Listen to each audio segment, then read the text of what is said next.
മനസ്സിൻ മുറിവുകൾ ഉണക്കാൻ സ്നേഹത്തിൻ തൈലം പൂശി. മനസ്സിൻ മുറിവുകൾ ഉണക്കാൻ സ്നേഹത്തിൻ തൈലം പൂശി.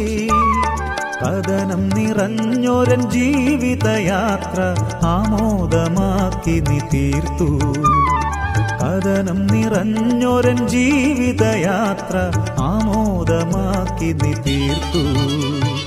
എണ്ണി എണ്ണി തീരാത്ത നന്മകൾ എന്റെ മേൽ ചൊരിഞ്ഞവനേ, എണ്ണമില്ലാത്ത നിൻ നന്മകളഖിലം പാരിതിൽ ഘോഷിക്കാൻ വരുന്നിതാ ഞാൻ. എണ്ണി എണ്ണി തീരാത്ത നന്മകൾ എന്റെ മേൽ ചൊരിഞ്ഞവനേ,